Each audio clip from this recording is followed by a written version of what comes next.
Hello mga lods, tignan muna natin yung aking mga saging dito kung mga hinog na ito.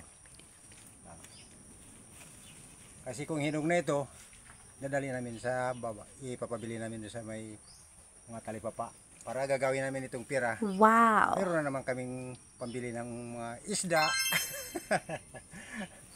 Tignan natin kung may mga hinog na nga.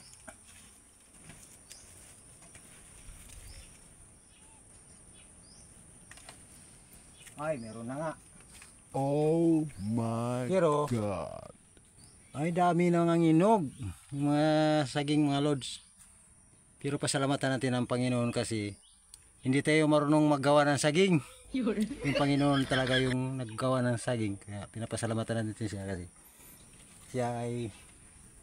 siya ang nagpapatubo ng ating mga pananim. Nagbibigay sa atin ng buhay. Kaya pasalamatan natin siya. Maraming salamat Panginoon. Marami nang hinog yung mga saging namin. Okay, Wow! naglagay na natin ito.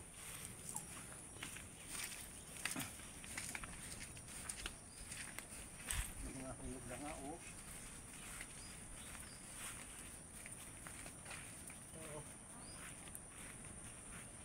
Dahan-dahan kasi hinog na. Baka mabali. Okay.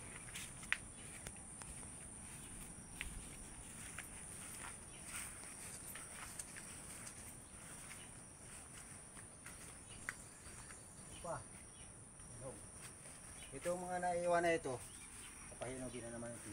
Ulit ito. Mga isang linggo lang siguro ito mahinog na.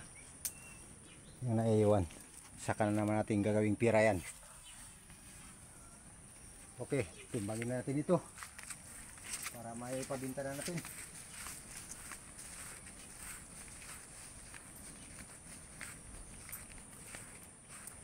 Pero shoutout muna sa ating mga followers. Shout out sa mga followers ko. Una-una sa mga pamilya na pinakamahalaga sa buhay ko. Yung pamilya Rodriguez, Balbutan at sa Kamagura. Shout out sa inyong lahat.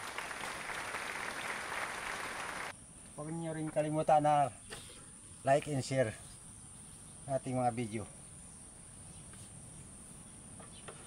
Timbang na tayo.